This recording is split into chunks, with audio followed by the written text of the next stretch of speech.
Welcome to New York University, Casa Italiana, zerilli-marimò. You're here for the right event. You're here to listen to Antonio Di Bella present his new book. And we just wanted to show you a couple of episodes of our series, Nuova York, Hidden in Plain Sight. It's a journey of discovery of Italian sites in New York, and some of them are known and very well known, and some other less known. We have already 6 or 7 online, so feel free to browse through them when you get home. And now I would like to invite Antonio Di Bella and Chiara Basso to come to the stage for the beginning of the presentation.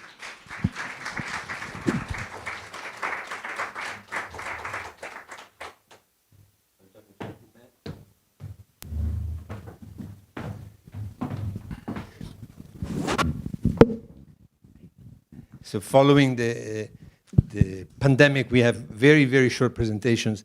Everything you need to know about Antonio Di Bella that you don't know already, it's on our website, so click on his name and you're going to be brought to his biography. I'm just going to say a few things about him. He was for many years a journalist for RAI, the public television in Italy, and of these years, about 20, you spent as a correspondent from the US for the telegiornali RAI.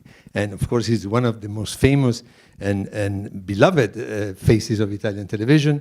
He retired from RAI, but he still has a program, a weekly program for TV 2000, very successful, and it's a program in which he talks about whatever he wants, foreign affairs, internal affairs, interviews, and we are delighted that he accepted our invitation to present his book here at the Casa with us. And with me to ask questions and to enter into a conversation with Antonio, I have my colleague Chiara Basso. She's the media strategist for Casa Italiana. She's also a professional journalist who worked in several media, radio, television, and printed. So I thought that she is probably much better than me as an interlocutor for Antonio. And so we are presenting Antonio's last book, Un Imperio in Bilico, and you have copies of it in Italian upstairs. And I start with the first question, and then I leave to Chiara. And my question is whether it's more difficult to explain the US to the Italians or to explain Italy to the Americans. Since you did professionally explaining, and you're still doing this book, try to explain America to the Italians. But when you were here, I know that you had many American friends that I'm sure asked you plenty of questions about Italy. Which job is more difficult? Both are impossible, I would say, especially because the Italian pretend to know everything about New York and America because they've seen America in the movies, in the literature, in the music, and so they feel in some way, okay, I know what's happening in New York. I've seen the street of New York. I've seen Law and Order, so I know everything basically. And on the other side, on the other hand, the Americans, okay, I know, we know Colosseo, Italy, Sofia Loren, and so we know everything about Italy. And so this is so difficult to break the stereotypes. And so it's kind of a hard job, and so the first chapter of my book is titled Lost in Translation, because it's a problem to do this job, and so I apologize for all the mistakes I do, but at least I know it's kind of hard job. Chiara.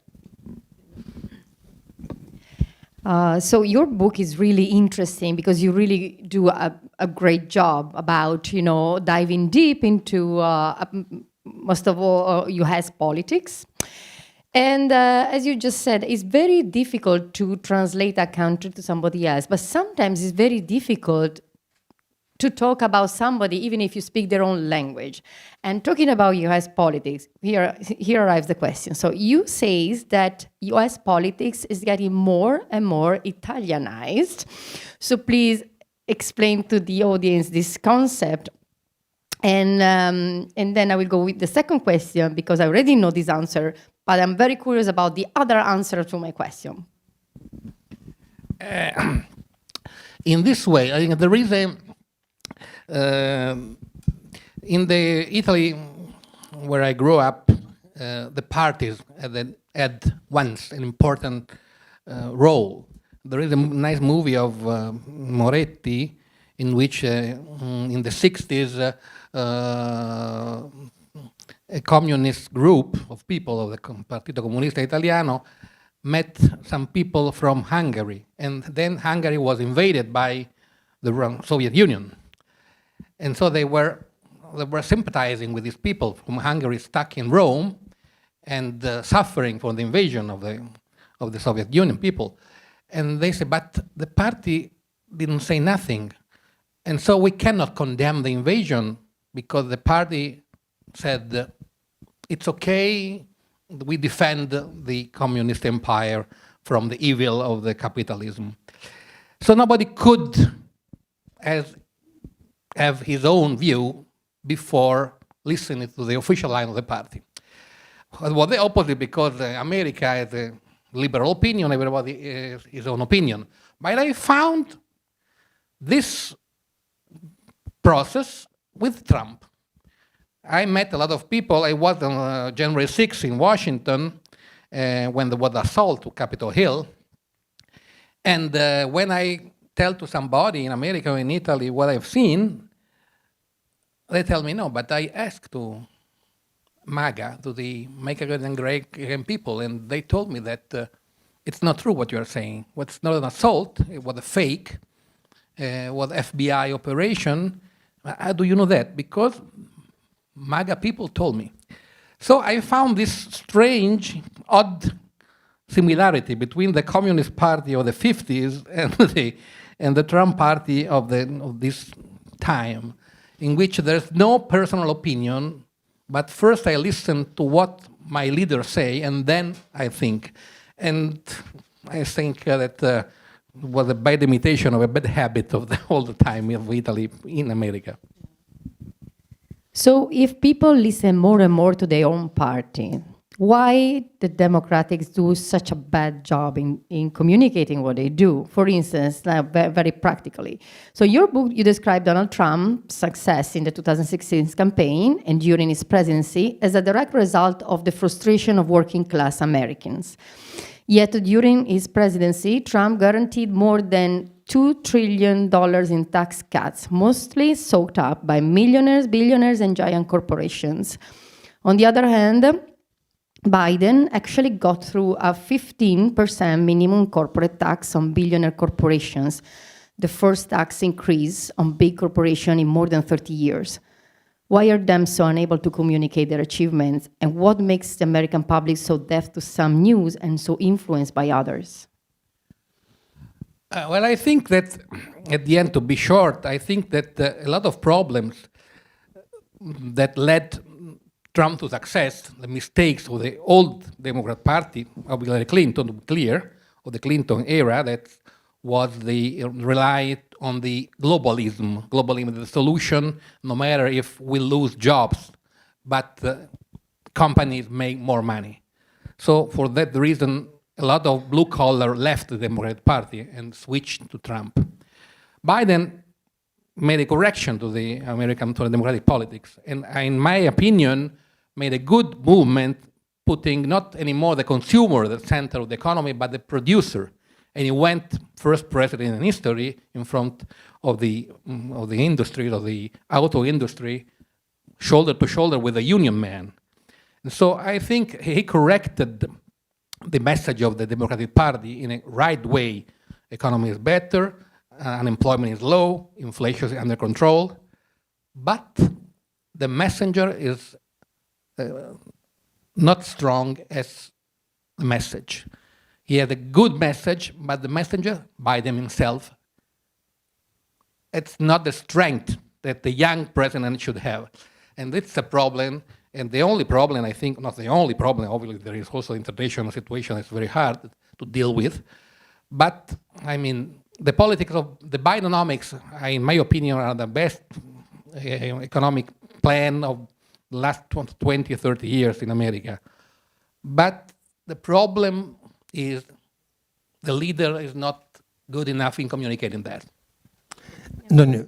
Following up to the question regarding the attempted coup of January 6th, there seems to be a part of the book in which you are particularly present as you, as Antonio, being there physically. Were you the only Italian journalist that was physically there for that occasion? Not the only one, but the only one right there on the stairs of the Capitol Hill. I was lucky, I'm not so a great reporter like everybody says he is.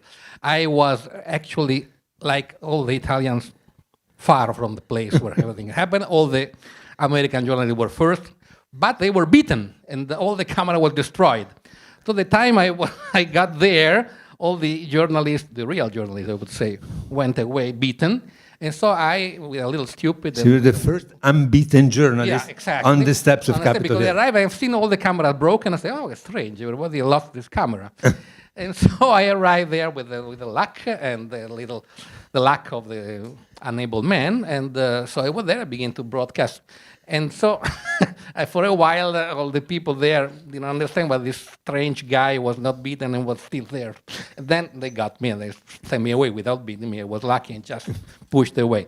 So I was lucky, like all any good journalist has to be. And But Antonio, and then you provide a portrait of some of the protagonists of this episode, and your final assessment is that it was not only the result of fanatics that were there and that have been already condemned in large part in the courts, but there was also a part of these insurrectionists that were not the exact portrait that we have in mind of the fanatic, violent. Some of them, again, have that profile, but some of them don't.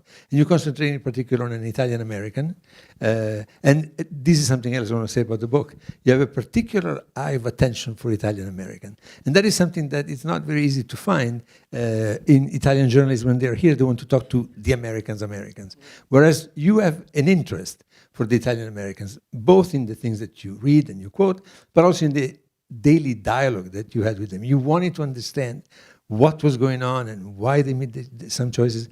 But let's talk about the January 6 people and the composition of this group that was not all QAnon fanatics or... Yeah, no, because this is difficult to explain also to Italian, because obviously in Italy everybody say Trump is crazy and everybody who votes for Trump is crazy.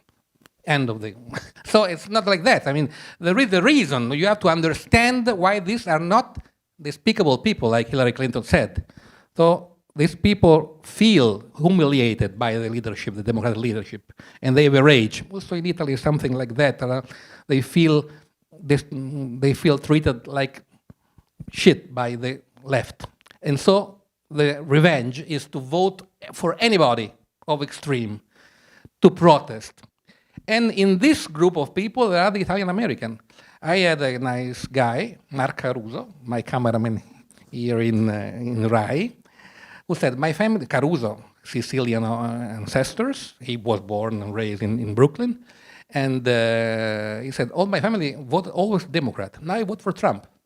Why? Because the new group, Afro-American, American Indian, Spanish people, Asian people, now they got privilege that we, Italian-American, we don't have anymore. And so, why? We are neglected. A lot of Italian-Americans had to learn to speak English, and the parents didn't want them to speak Italian because they have to become American. Instead, now the new immigrants have the pride to speak their own language and to affirm their own rights.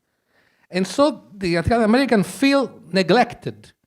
If you are woman, gay, black, you get a quote in Harvard and all the Ivy League university. If you're Italian-American, no. If you're a white... Except CUNY. Except CUNY, right. Glory to CUNY. So. But that's the point. The Asian sued the universities, the Ivy League, and got success. Because why I have a better... I have better, but I have to leave the place to a minority. And so Italian-Americans suffer this discrimination. And so you have to understand their rage and, like Clinton said, feel their pain. Nobody does. Just a little correction. The African Americans were not the new immigrants. They were here way before and they did not immigrate of their own will. As we know, it's a very painful history, and they deserve to be set aside. Chiara. But at the same time, it looks like the January 6th is fading in the memory of Americans. Yet I'm a little bit afraid of what can happen if, Trump is going to lose this time, because it is going to be probably the GOP candidate. So what do you think might happen? I don't know what's going to happen. I know what I hope. And I share the opinion of, and remember the opinionist of the New York Times, who said, I hope that Trump is beaten politically hard. Why? Because he cannot be stopped by the judge. He has to be stopped politically. And to be stopped big. Because the Republican Party, when lost with Nixon, had to renew itself totally and find a new strong candidate. It was Reagan. When the Democratic Party lost big with Carter, had to renew itself and find the best candidate was Clinton. Both great candidates. And so democracy needs a strong, renewed Republican Party.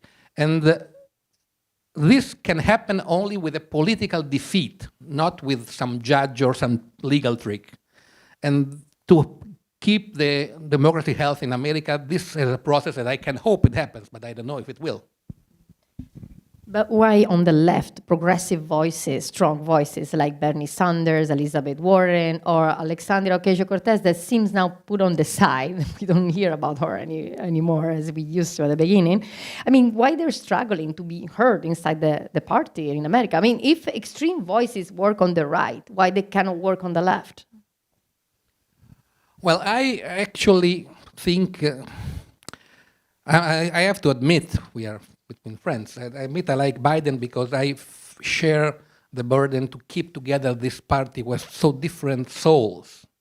When in Italy they say, oh, why they keep Biden? I said, I would dream to have an Italian Biden who keep together the Ocasio-Cortez and the right wing, cinema or mention, because the patchwork, the big tent has to keep together a lot of things. And that's the strength, in my opinion, of the Democratic Party. That can represent a wide, broad range of opinion from the left to the most liberal to the most conservative. Otherwise, on the other side, Trump made the opposite. Only the pure Trumpian can win, and even Mike Johnson, the speaker, risked his place, his seat, because he's not loyal enough to the king. It's something that frightened me, because democracy is not a list of leaders, but of parties, in my opinion. Because on this effect is working on Italians too. Recently, in March, the Italian daily newspaper La Stampa published a survey in which 44% of Italians would vote for Trump and only 36% for Biden. Why Italians are fascinated by Trump and Biden is so unpopular? I don't know if it's right, because, well, obviously polls are different. But in Italy, we have the same problem all over the world. I mean, the decay of the political parties, and the people rely every year more on leaders. And it's process, also the Roman Empire, also the French Revolution gave birth to the emperor. But I think this is a danger. It's a lot of things are to be with the decay of the press, of the free press, of the journalism, and with the social media. With the social media, Obama was the first to rely with the social media and speak directly without mediation with the people, without any in-between, like the journal, newspaper that are losing ground step by step. But this is the danger for the democracy, because when you have the king and the people, I think we go back to the old years. Antonio, since we are in a university, you dedicate several pages of your book to the debate going on in the university, the polarization, and the fact that it seems that they're more about slogans than about real understanding. And you say particularly interesting things about the censorship process and how there is this paradoxical situation in which censorship that was considered something typical of the right became a censorship of the left on certain topics. And then the right, of course, caught up, and you gave the example of Florida and the governor, the banned books, and the professor fired for showing an image of the David of Michelangelo. What is your assessment now of American universities? Why are they so in such a state? And you followed the case of the rectors of the universities that were called in Congress, and 3 of them resigned. What about this inability of us who work in universities to really understand and to communicate? Again, it's a question of communication. This is a very delicate subject. I don't want to offend nobody, but I have a very clear position on that. I suffer in seeing what's happening in the American and Italian university alike, where the understandable protest for the Gaza suffering becomes a censorship for any collaboration among universities. Culture has not to do with the government, and there is a danger. There is a danger in which the rightful protest become a shut door in front of some culture. Like in the same way, I would say, with the war in Ukraine, in some places didn't want to broadcast a Russian director, Russian peace stories, theater. In the same way, they don't want to have Israeli culture studied on exchange. And this is a danger. This is a danger, and I think that the woke culture sometimes that did something good, but some exaggeration bring both to Trump. And this is a danger, I think, we have to fight. So is there a difference, though, in the censorship coming from the left and the censorship coming from the right? Of course, the obvious thing is the object of censorship, but do you see any thread that keeps them together that can say, this is the danger of censorship from the left and this is the danger of censorship from the right, to provide a sort of antibodies to these episodes?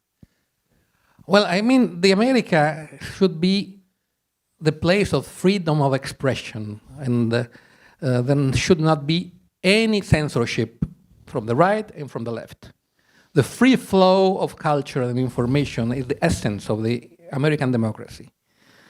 Something that I think America imported from Europe, from Italy, from France, trying to parties, that once were strong, trying to impose their view from the right and from the left, communist and fascist. And instead, America, and my America that I grew up with, was the opposite. Was the freedom of expression with fight. But nowadays, it looks like America got some bad habit from the European parties, from Foucault and from French university, and in which was forbidden to do something because it was not in the flow of the moment. And this is a danger, and I think there's a danger to fight. From how you describe America in your book, it seems, so the title is in bilico, no? Tra riscossa, tra crisi e riscossa. It seems more closer to crisis here. Yet, I mean, I think the cultural power of the United States is still, unbeatable, you know? Italians are deeply in love, or at least fascinated with the US. Earlier we were talking about the fact that as a freelancer, I decided to come here to New York instead of going to China. I was studying Chinese because I knew that as a freelancer I would have had more possibilities to sell my articles from here than from China. Because no matter what, big power China, but Italians don't care about what happens in China. Whereas everything that happens, not in the United States, but in New York, is like it's happening in Italian city. You know, they care so much about who is the next mayor of New York. Is incredible. So what's your opinion about this love affair? Well, in the book I tell some personal story that's more interesting than my opinion in general. When I came, the first time I came to in America, I was a student at Austin, Texas. And after 6 months, my friend in Milano told me, come back. It was in 1976. Why? Because the revolution is coming. The communist revolution. It's a question of 2-3 months. There's a revolution. So you stay in America, you come back. Still, when I meet my friend today, they go, but the revolution was not coming. And the empire was collapsing, also in 76, obviously. Since I am a child, the American empire is collapsing. It never will, I think. It never will because we are right. It's not a point of army. It's a point of culture. I mean, Bollywood should have been the new world, and Hollywood should disappear. Who of you have seen a Bollywood movie in the last 2 months? Nobody. Or the Chinese movie. So the soft culture, the soft power, it's what make us all American. I grew up with American music, American movies, literature, everything. So America is more than the army. And so for sure there is a problem in all over the world with the American power. With China is much stronger than once was, and with Iran, obviously there are danger, and there is a neo-isolationist policy in Trump for sure, but also in Biden. But also in 1939, Roosevelt had problem and convinced Americans to get in a war with Nazi Germany, and nobody wanted. And so I always say, if Trump was in place of Roosevelt, today we all would speak German. And so be careful and say, Yankee go home, I tell to my old Now you tell Yankee go home, and when they go home, really, we got a problem. And talking about the love affair of Italians for American New York in particular, we were talking about upstairs. There is always a hatred affair, anti-Americanism, and we were saying it's in different part of the political spectrum. It has changed because the communists are no longer communists, the fascists are no longer fascists, they're in government. And so there are many changes, but you still see this vein of anti-Americanism through Italian society. How do you reconcile the political anti-Americanism with the cultural fascination with America? It's really something that makes me sad, because in every Italian who vote for communists, who left, that I know better, they're always against imperialism. That's obviously, it's the white imperialism and colonialism. So you have to die because America is the evil. It's Kissinger, it's Pinochet, and so on. On the right side, the Americans invaded us, did not liberate us. They went on our soul. The president of Sicily called the arrival of the American in the 40s invasion, not liberation. And so the big chunk of the Italian society agree on the same thing. America are evil. We have to fight against them. But at the same time, we drink Coca-Cola. So it's a and we dream hamburger, and we dream to go on vacation in New York. So it's a contradiction, total contradiction, but that's it. We have to live with that. Ci lasci con la contraddizione, non la risolviamo. Chiara. I have a last question, then I don't know if Stefano you agree, maybe you can ask the public. Again on Trump, that occupies at least half of your book. Last question. So during his first campaign, he has been often compared to Silvio Berlusconi and sometimes even Benito Mussolini.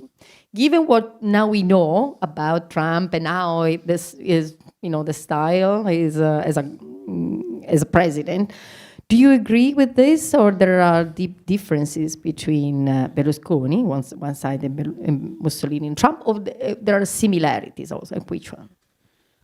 I've been living with Berlusconi in power as the director of the Left Channel, so I had a lot of fight with him.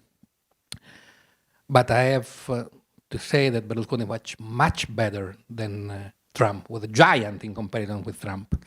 Because Berlusconi lost the power and voted for the government with Monti, even if it was out of power, for love of Italy. So did something that Trump would never do. Trump didn't accept the defeat, and sent people in the capital. Trump accepted the defeat. Berlusconi, sorry, and stayed in parliament, trying always to make money and to make a dealing wheel, but was really a different person. And year by year, I tend to appreciate Berlusconi in comparison to Trump.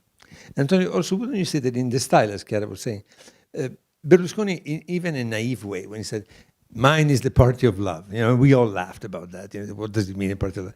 But all in all, he aimed at a country that would be unified and brought together, whereas the message of Trump is exactly the opposite. It's divisive, it's about hatred, about fear.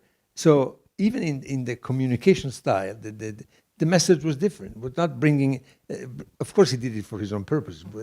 He was a great communicator, talking about ability of communicating. But there is a fundamental difference between... Berlusconi wanted to be loved. Yes. And wanted to love and went crying with the immigrants saying we have to help them. And Trump said that immigrants give poison to our blood. That's exactly the same word of the Nazis in Germany. The Blut. And want to be feared, Trump. And Berlusconi want to be loved. That's the big difference. And as we know what Machiavelli says, it's better to be feared or loved, depending on whether you want to win or not, and stay in power. Question of immigrants. You devote a large part of your book to that. And it seems that it's lo spauracchio, the fear that everybody's bringing up for their own purposes. I'm very afraid that these anti-immigrant phobia, that's the only definition we have for it, is also taking to the Democratic Party here. Before it used to be the password for all the Republicans. And now the Democrats ended up absorbing some of these anti-immigrant rhetoric and making it their own. Adams, the mayor of New York, on some respect also Biden, restrictions on asylum seekers and so on and so forth. Is that they're too afraid to expose even the fallacy, and there are problems regarding illegal immigration, obviously, but making them the scapegoat for all the problems of the United States, of course, is wrong, and it's not logical, and it's not reasonable.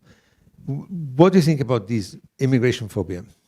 Well, I have a particular position on this, and maybe I disagree with you, because but I put a personal note. I have a wife from East Germany. And in East Germany, they have big problem with the immigrants after Merkel opened to Syrian in particular. And they have a big shift to the right wing.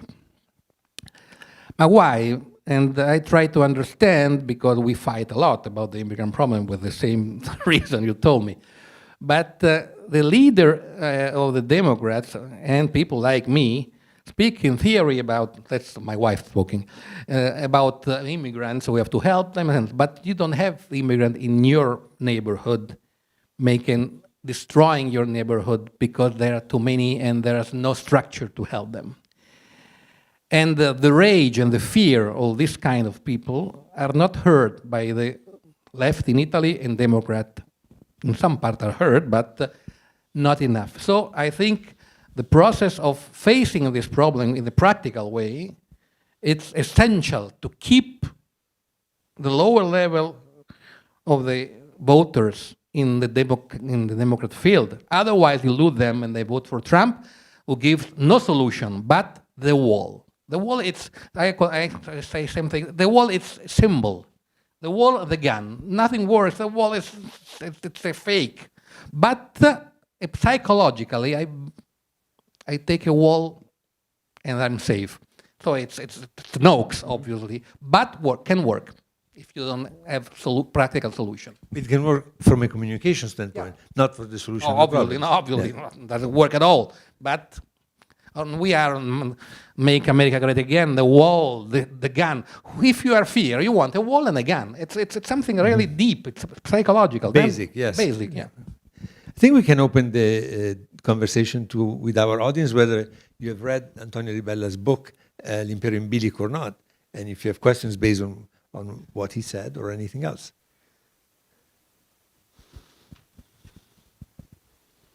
Yes. We just wait for the microphone, so we are streaming, so everybody's going to hear you. You have one question here, and then the gentleman in the back. Thank you. I was wondering, in your opinion, what would happen about the new law in many right states about the abortion and many rights that was conquered in the past years? What would happen with the voters about Trump, about the rights and the Democrats? It's one on the few points good for Biden, because to defend the rights of the women, American, I hope, and I think, and I believe, will vote for Biden, not for Trump. On this subject, is strong and is right, and it get in touch with the people. And why? The Republicans don't understand that they're going to lose. I think are beginning to fear and to correct their position, but obviously you cannot move at the last moment. And the push of the evangelical and of the fundamentalist is so strong that the constituency push on the position of the Republican, it's hard for them to switch. But it's good for Biden. Hi. Connecting to the question about abortion, I would love to hear your opinion on what's happening in the Supreme Court, because one of the threats to democracy is not only the loss of freedom of speech, but the lack of separation of powers. But too bad that obviously we know the majority of the court is oriented in the conservative way, thanks to the nomination of the judge by Trump. Also, I have to add to the fact that some judge refused to resign, and as you know, and then when there was a moment to change it, the White House changed color. And this is the point, the problem. I hope that even the conservative judge on the court would wait a second before to take away, to strip the American society of a right so shared and so deep in the belief of the people. But for sure there is a danger.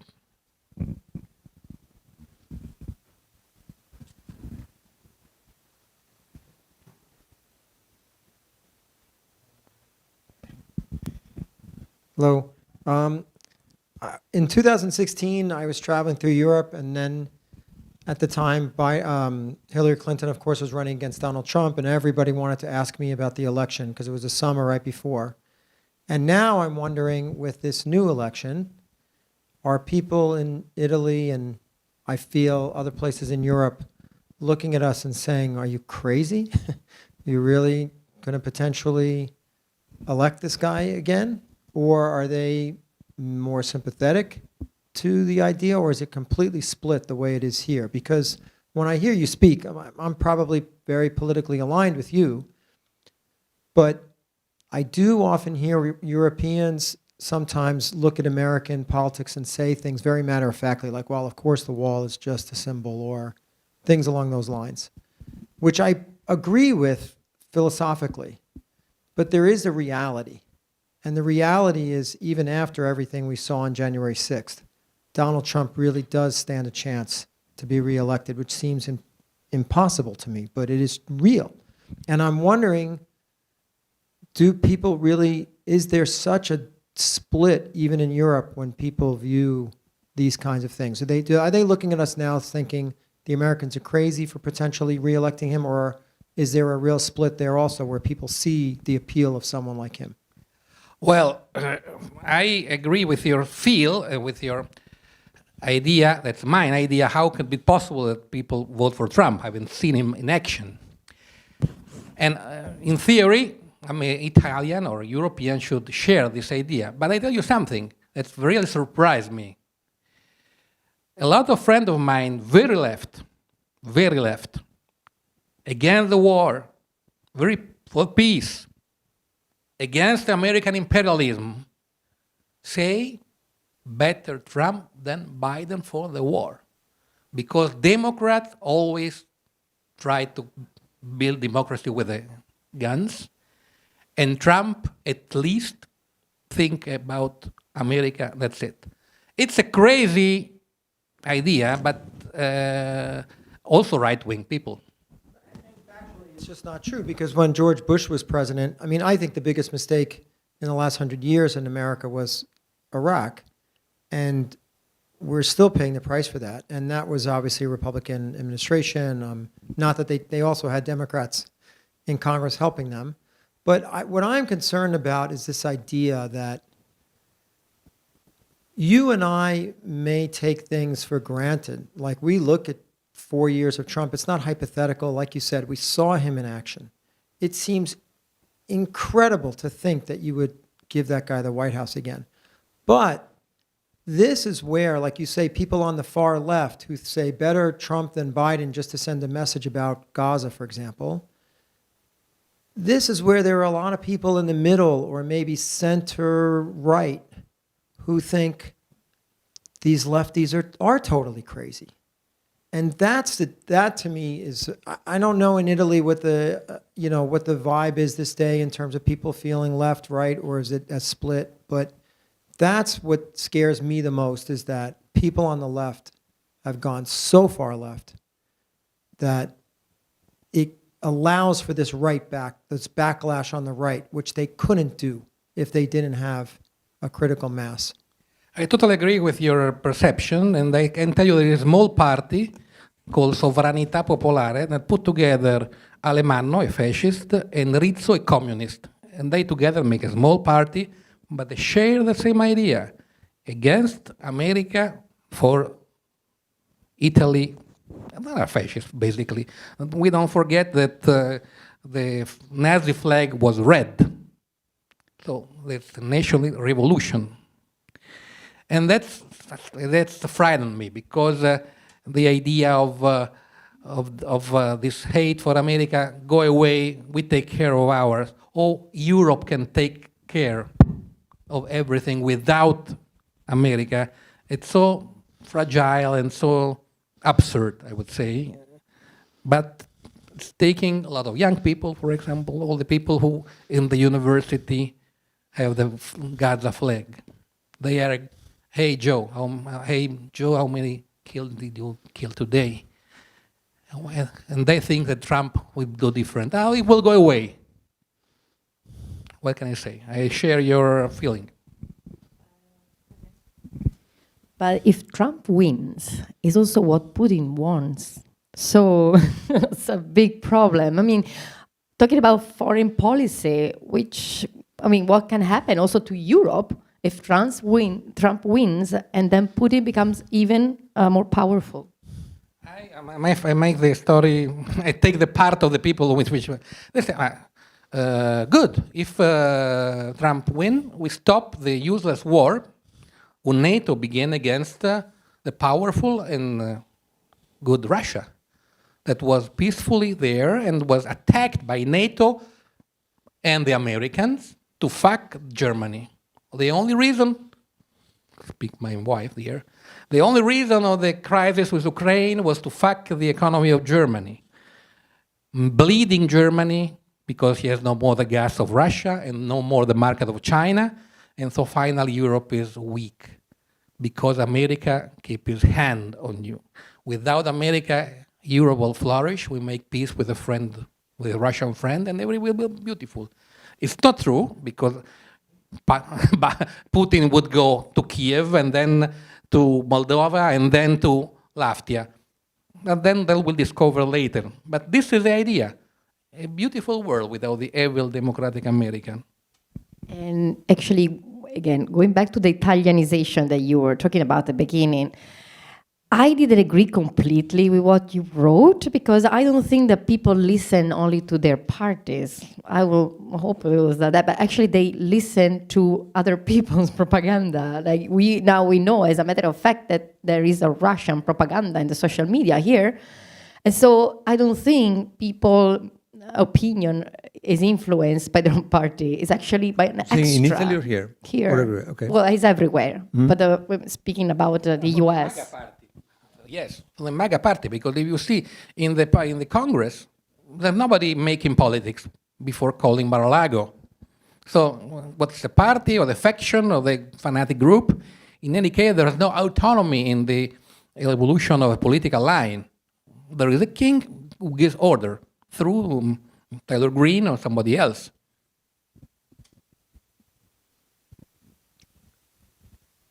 Let's finish with a positive note, Antonio. With a happy note. Because we send very concerning messages.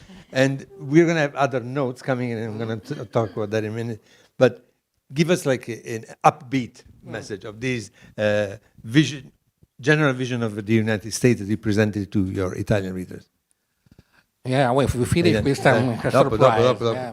Well, obviously, for me, it's beautiful to come here back, because America and Italy have a strong relation, and a lot of people come and go from America to Italy and vice versa. My friend Gianni Riotti told me that there is a record of tourism, American tourism in Sicily, for example. Something White Lotus. the series. Bravo. Yes. Exactly.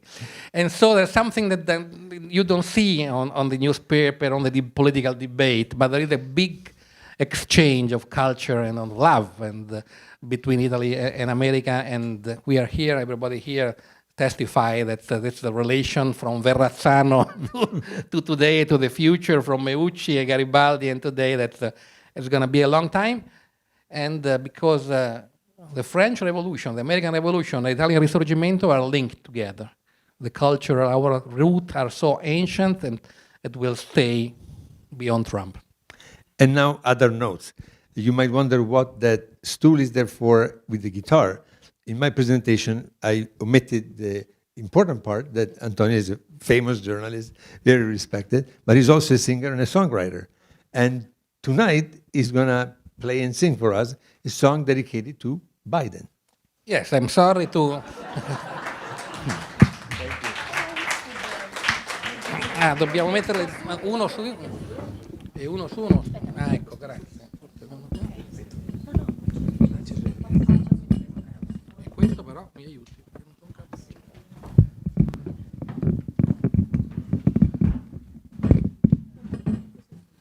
Bene.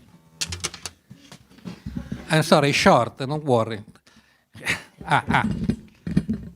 Short and funny. It's a song with a friend of mine. I made some song about Biden. L'accelerato da Wilmington è un po' in ritardo per Washington. Il conducente è un po' torpido, i passeggeri borbottano. È un capotreno espertissimo, con esperienza impeccabile, però ha un'area un po' fragile. A volte sembra un po' timido, a volte sembra stanchissimo. A volte è distratto e un po' malinconico, forse ha bisogno di un tonico o che gli parli così. Ehi, vecchio Joe, ascolta una preghiera, rialzati e rimetti la dentiera. Ehi, vecchio Joe, coi tuoi capelli bianchi, combatti anche per noi delusi e stanchi. Il tipo con quel ciuffo un po' arancione vorrebbe sottomettere la nazione. Se un presidente forte ma posato, che importa se sei un poco smemorato?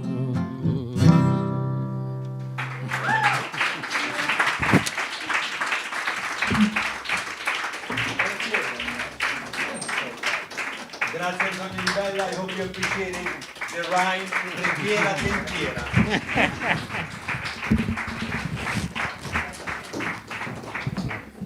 Grazie mille. Grazie.